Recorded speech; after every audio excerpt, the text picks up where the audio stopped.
ये है news reporter network. आप देख रहे हैं न्यूज रिपोर्टर लाइव, सोच आपकी, आवाज हमारी। नमस्कार, आप देख रहे हैं न्यूज रिपोर्टर नेटवर्क और मैं हूं आपके साथ रिया कुमारी। खबरों की शुरुआत करते हैं, लेकिन एक नजर हेडलाइंस पर। उत्तराखंड में हिमस्खलन और बर्फबारी की चेतावनी के बीच एसडीआरएफ को अलर्ट रहने के निर्देश। उत्तराखंड में चारधाम यात्रा के दौरान हुए हादसों से स्वास्थ्य विभाग अलर्ट, दोबारा होगी mock drill. CM Pushkar Singh Dhami ने किया एसडीआरएफ जौलीग्रांट मुख्यालय का लोकार्पण, आपदा सहित दूसरे रेस्क्यू कार्यों में आएगी तेजी। देहरादून के भानियावाला तिहाई से जौलीग्रांट तक अब नहीं बनेगी एलिवेटेड रोड, परियोजना में किया गया बदलाव। अब खबर विस्तार से। मुख्यमंत्री पुष्कर सिंह धामी ने आज एसडीआरएफ वाहिनी मुख्यालय देहरादून और अग्निशमन केंद्र का लोकार्पण किया है। सीएम धामी ने कहा कि आपदा प्रबंधन और रेस्क्यू ऑपरेशन संचालित करने में उत्तराखंड राज्य का एसडीआरएफ वाहिनी का मुख्य जौलीग्रांट महत्वपूर्ण भूमिका निभाएगा। इस दौरान सीएम पुष्कर सिंह धामी के साथ सांसद निशंक, डीजीपी अशोक कुमार के साथ तमाम बड़े अधिकारी मौजूद रहे। अभी तक 17 लाख तो श्रद्धालुओं ने अपने पंजीकरण यहाँ पर कर लिए हैं, लेकिन उसके बावजूद भी चूँकि अब कैपिंग की व्यवस्था नहीं है, कैपिंग की व्यवस्था हमने हटा दी है, तो बड़ी संख्या में लोग आ रहे हैं। गंगोत्री धाम और यमुनोत्री धाम के कपाट खुल चुके हैं, वहाँ की यात्रा बहुत हर्षोल्लास के साथ चल रही है। केदारनाथ में थोड़ा सा बर्फ़बारी होने के कारण से काफ़ी बर्फ़ आ गई है वहाँ पर। कल वहाँ के बाबा केदारनाथ जी के कपाट खुल रहे हैं, तो आने वाले सभी श्रद्धालुओं से मैं ये अपील भी करता हूँ कि वो अपनी यात्रा मौसम के ठीक पूर्वानुमान के अनुसार, मौसम की जैसी जानकारी हो उसके अनुरूप ही अपनी यात्रा को आगे बढ़ाएं। बाकी सभी व्यवस्थाएं हम लोगों ने ठीक प्रकार से की हुई हैं। उत्तराखंड की सरकार सभी श्रद्धालुओं का, आने वाले पर्यटकों का, आने वाले श्रद्धालुओं का सबका स्वागत करने के लिए हम तैयार। आज देहरादून के उत्तरांचल प्रेस क्लब में आशा फैसिलिटेटर और कार्यकर्ता संगठन द्वारा एक प्रेस वार्ता की गई। आशा फैसिलिटेटर की जिला अध्यक्ष लक्ष्मी शर्मा और जिला महामंत्री संगीता रानी के साथ तमाम कार्यकर्ता मौजूद रहे। आशा फैसिलिटेटर और कार्यकर्ता संगठन की जिला अध्यक्ष लक्ष्मी शर्मा ने बताया कि दवाएं, टीके, प्राथमिक चिकित्सा देने के अलावा ग्रामीण क्षेत्र में लोगों को स्वास्थ्य सलाह देने के अलावा कई अन्य सेवाएं भी देती है, लेकिन कम भुगतान सुविधाओं की कमी और अनियमित काम के समय के खिलाफ उनका संघर्ष जारी है और ऐसे में घर और नौकरी दोनों के बीच संतुलन साधना भी उनके लिए अहम है। और उन्होंने बताया कि इसी मांगों को लेकर आगामी 26 अप्रैल को पंडित दीनदयाल उपाध्याय पान से रैली निकालकर जिला मुख्यालय पर विशाल विरोध प्रदर्शन किया जाएगा। होना चाहिए और 20 दिन की जो मोबिलिटी आशा फैसिलिटी को दी जा रही है उसको कार्य दिवस उसका 30 किया जाए। जैसे मध्य प्रदेश सरकार का जियो है उसी तरह से आशा फैसिलिटी को भी निश्चित मानदेय होना चाहिए और कार्य दिवस 30 किया जाए। क्योंकि जो भी अब 20 दिन की जो मोबिलिटी दी जा रही है, कोई ज़रूरी थोड़ी है कि 1 से 20 दिन के कोई गर्भवती महिला 1 से 20 दिन में ही वो डिलीवरी होगी या 20 दिन के बाद कोई राष्ट्रीय कार्यक्रम होता है, पल्स पोलियो होता है, आयुष्मान भारत, तमाम योजनाएं हैं। 20 दिन के बाद उस काम को कौन करेगा? ये लोग कहते हैं आप 20 दिन ही काम करो। 20 दिन के बाद हमारा मतलब हम काम तो कर रहे हैं 30 दिन, लेकिन जो हमें पैसा मिल रहा है वो 20 दिन का ही मिल रहा है। हम लोग चाहते हैं कि इसको निश्चित मानदेय दिया जाए, 20 दिन की मोबिलिटी को 30 दिन किया जाए, क्योंकि सरकार हमें मोबिलिटी का पैसा दे रही है, ना कोई मानदेय है, ना कोई यात्रा भत्ता है, केवल मोबिलिटी का मतलब कि एक पौ चलाई जो उत्तराखंड सरकार हमें दे रही है, पौ चलाई दे रही है कि आपने मूव करना। हमने मूव नहीं करना है, हमने जाना है वहाँ पे काम करना है, उस काम को करना भी है, करवाना भी है और फिर उसकी रिपोर्टिंग शासन को करनी है। तो हम लोग यही चाहते हैं कि जो हमारी मोबिलिटी है और आशा का इंसेंटिव उसको बढ़ा के हमारे जो कार्य दिवस है उसको 30 किया जाए। निश्चित मानदेय की हम लोग मांग कर रहे हैं, चाहे आशा हो चाहे फैसिलिटी। कपाट खुलने से पहले केदारनाथ में हो रही भारी बर्फबारी ने मुश्किलें पैदा कर दी हैं। पैदल मार्ग और धाम में 3 से 4 फीट तक बर्फ गिरने और मौसम विभाग की चेतावनी को देखते हुए केदारनाथ के लिए यात्रियों के पंजीकरण पर रोक लगा दी गई है। केदारनाथ में कई दिनों से रुक कर बर्फबारी हो रही है।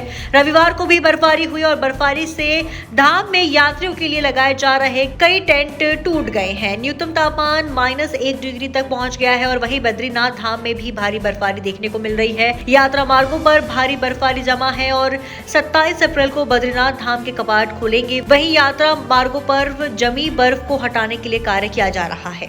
लंबे समय से खोए हुए मोबाइलों को हल्द्वानी पुलिस ने खोज निकाला है। 43 लाख कीमत के करीब 328 मोबाइल को पुलिस ने रिकवर किया है। सभी मोबाइल अलग अलग कंपनियों के हैं।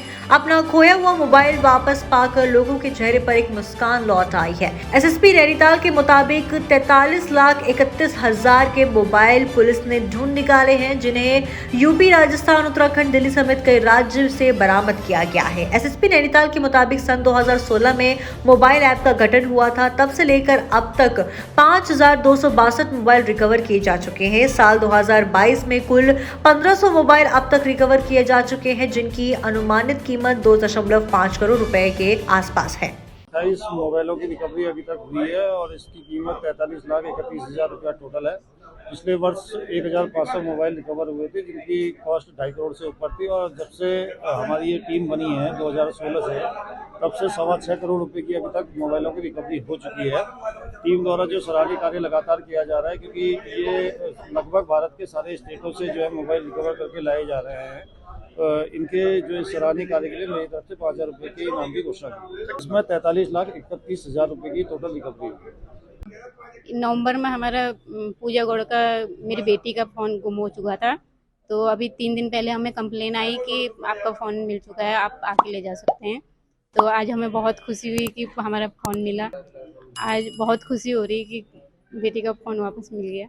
हल्द्वानी के अंबेडकर नगर क्षेत्र में आज एक घर में सिलेंडर फटने के चलते भीषण आग लग गई, जिसमें 3 लोग गंभीर रूप से झुलस गए हैं। वहीं सूचना मिलने पर फायर ब्रिगेड, पुलिस और प्रशासन के अधिकारी मौके पर पहुंचे। फायर ब्रिगेड की गाड़ी ने बहुमुश्किल आग पर काबू पाया, जिसके बाद पुलिस और 108 की मदद से झुलसे हुए लोगों को अस्पताल भर्ती कराया गया, जहां उनका इलाज चल रहा है। और वहीं मौके पर सिटी मजिस्ट्रेट ऋचा सिंह भी पहुंच गई, जहां पर उन्होंने डॉक्टरों से बातचीत करने के साथ घायलों के परिजनों से बातचीत की और उनको हिम्मत दी। देख रहे हैं यहाँ पे 2 पेशेंट आए हैं और आग सिलेंडर में लीकेज की वजह से आग लगी थी, जिसमें 3 लोग झुलस गए हैं। 1 लोग ज़्यादा झुलसे हैं और उनकी स्थिति गंभीर बनी हुई है। इलाज तुरंत प्रॉपर यहाँ पर स्टार्ट हो चुका है। 1 लोग कृष्णा में है, 2 लोग सुशीला तिवारी में एडमिट है और उनका इलाज शुरू करा दिया गया है। नगर पंचायत सतपुली के हनुमान मंदिर प्रांगण में सिंगटाली मोटर पुल संघर्ष समिति और व्यापार मंडल सतपुली और क्षेत्र वासियों के द्वारा सिंगटाली पुल निर्माण को लेकर आज 1 दिवसीय धरना प्रदर्शन किया गया। इस दौरान सिंगटाली मोटर पुल संघर्ष समिति के अध्यक्ष उदय सिंह नेगी ने कहा कि सिंगटाली मोटर पुल को लेकर कई वर्षों से संघर्षरत है। साथ ही उन्होंने पुल न बनाए जाने को लेकर सरकारों को घेरा और कहा कि मोटर पुल निर्माण न होने तक संघर्ष जारी रहेगा। इस दौरान क्षेत्र जनता ने अपना आक्रोश व्यक्त करते हुए कहा कि अगर पुल निर्माण नहीं हुआ तो जनता आने वाले समय में 4 धाम यात्रा मार्ग में चक्का जाम करने को बाध्य होगी। देखिए, ये सिंगटाली पुल जो हमारे ऋषिकेश और देहरादून की जो दूरी है, सतपुली से जो ऋषिकेश की दूरी है, वो थोड़ा कम होगी और इससे क्षेत्रीय जनता को बहुत लाभ मिलेगा। यहाँ पर आए दिनों किसी की तबीयत खराब हो जाती है और उसको ऋषिकेश एम्स जाना पड़ता है, उसके लिए भी इसकी दूरी कम होगी और किसी की जान भी बच सकती है इससे। और व्यापारिक दृष्टि से देखा जाए तो यहाँ पर सतपुली एक 4 ब्लॉक केंद्र है और सारी गाड़ियाँ यहाँ से होकर जो देहरादून जाने वाली हैं वो सिंगटाली होते हुए ऋषिकेश के लिए, ऋषिकेश तक और उसके बाद देहरादून जाएंगी। सिंगटाली जो मोटर सेतु है जो 2006 में स्वीकृत हो गया था, उसका आज तक कोई कार्रवाई उस पर नहीं हुई है, जिसके विरोध में जो कि गढ़वाल और कुमाऊं मंडल को जोड़ेगा। साथ ही सतपुली जो ये 5 और 7 ब्लॉकों का केंद्र है, यहाँ से देहरादून और ऋषिकेश की दूरी 45 किलोमीटर घट जाएगी सिंगटाली पुल बनने से। इसलिए सतपुली के समस्त लोगों को, जनप्रतिनिधियों को हमने एकत्र करके और ये बताया कि आप हमारे संघर्ष के साथ में हमारा सहयोग करें, और लोगों ने तहे दिल से संघर्ष में साथ देने का वादा किया है। और साथ ही अब संघर्ष समिति का ये संकल्प है कि अगर सरकार इस पर कोई कार्रवाई नहीं करती है तो अब शीघ्रातिशीघ्र वह ऋषिकेश और बद्रीनाथ जो मोटर मार्ग है जिस पर यात्रा चल रही है उसको जाम कर देंगे अगर इस पर कोई कार्रवाई नहीं होती। उत्तराखंड की राजधानी देहरादून में आज पेट्रोलियम संरक्षण अनुसंधान संघ की ओर से ऊर्जा संरक्षण नेट जीरो की ओर से कार्यक्रम किया गया, जिसका आज सूबे के शिक्षा और चिकित्सा मंत्री धन सिंह रावत ने किया। और इस मौके पर उन्होंने बताया कि किस प्रकार से आज ऊर्जा संरक्षण की जरूरत है और इसके लिए बच्चों और अधिकारियों को शपथ भी दिलाई गई है। इस मौके पर धन सिंह रावत ने कहा कि कार्यक्रम के माध्यम से लोगों को ऊर्जा संरक्षण किस तरह का किया जाए, खासकर बच्चों के अंदर ये जागरूकता पैदा करने के लिए इस कार्यक्रम की खास अहमियत है। भारत सरकार के पेट्रोलियम मंत्रालय का बहुत आभारी हूँ कि भारत सरकार का पेट्रोलियम मंत्रालय जो है ऊर्जा संरक्षण के लिए जो एक टारगेट फिक्स किया है नेट जीरो की ओर 2030, उसके लिए पूरे प्रदेश में एक बहुत व्यापक अभियान आप लोग चला रहे हैं। आज मंत्री गणेश जोशी ने 17 न्यू कैंट रोड देहरादून कैंप कार्यालय में उद्यान विभाग के चारधाम यात्रा मार्ग पर विभिन्न आउटलेट का वर्चुअल उद्घाटन किया। उद्घाटन कर गणेश जोशी ने बताया कि वे किन्हीं कारणों के चलते नैनीताल में उपस्थित नहीं हो पाए। उन्होंने उत्तराखंड में मिलेट वर्ष के चलते उत्तराखंड को सबसे सर्वश्रेष्ठ मिलेट उत्पादक बताया है। इस पूरे कार्यक्रम के दौरान गणेश जोशी वर्चुअल रूप में शामिल रहे। आज नैनीताल में भी मिल स्टोर और यात्रा रूट पर 12 आउटलेट्स का वर्चुअल उद्घाटन हमने किया है, क्योंकि जिस प्रकार से टूरिस्ट लगातार उनकी संख्या बढ़ती जा रही है। पिछली बार 45 लाख टूरिस्ट आया था, इस बार 60 लाख का आंकड़ा हम पार करने जा रहे हैं। ऐसे में इन स्टोरों के माध्यम से जो हमारे स्थानीय उत्पाद हैं, हमारे स्वयं सहायता समूह के उत्पाद हैं, ये उन तक पहुँचेंगे, क्योंकि हमारे उत्पादों की जो क्वालिटी है अन्य प्रदेशों की तुलना में बहुत, जलवायु की वजह से बहुत, उसकी गुणवत्ता बहुत ऊंची है। और इन स्टोरों के माध्यम से जो पलायन एक बहुत बड़ा मुद्दा है, जहाँ प्रत्यक्ष रूप से हम 10-20 लोगों को रोज़गार देंगे, मुझे प्रत्यक्ष रूप से हजारों लोगों को, क्योंकि उनके बनाए हुए उत्पाद हम यहाँ पर बेचेंगे।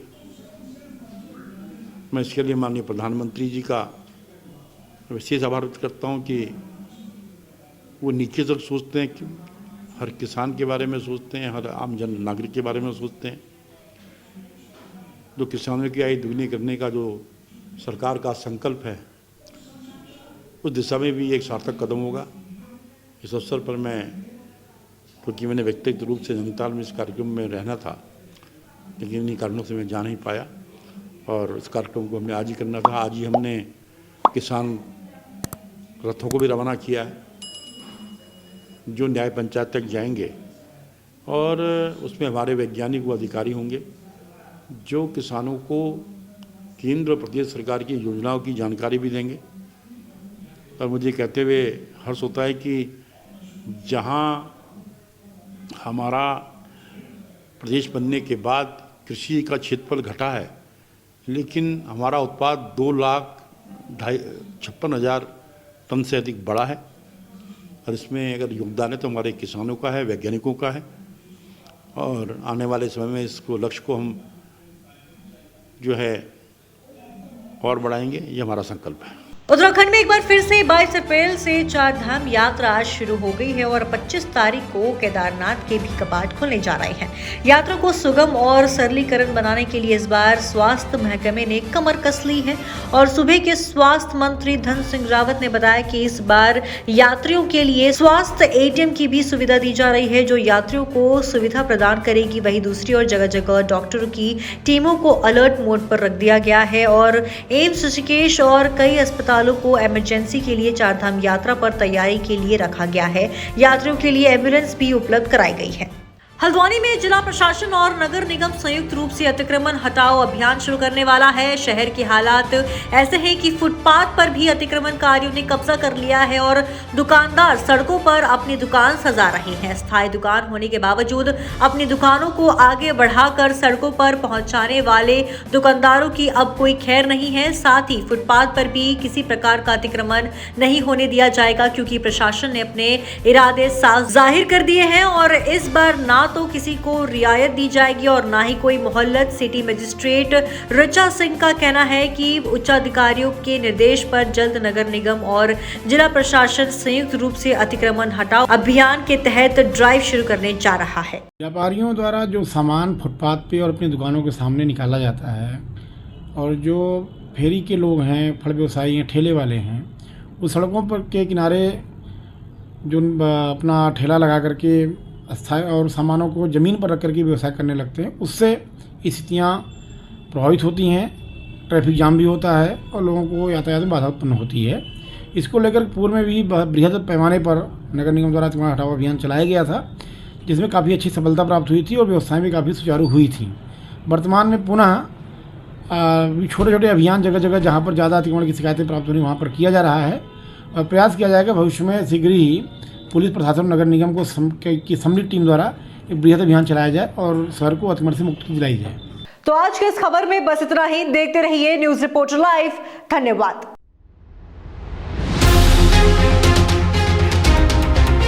ये है न्यूज रिपोर्टर नेटवर्क। आप देख रहे हैं न्यूज रिपोर्टर लाइव। सोच आपकी, आवाज हमारी।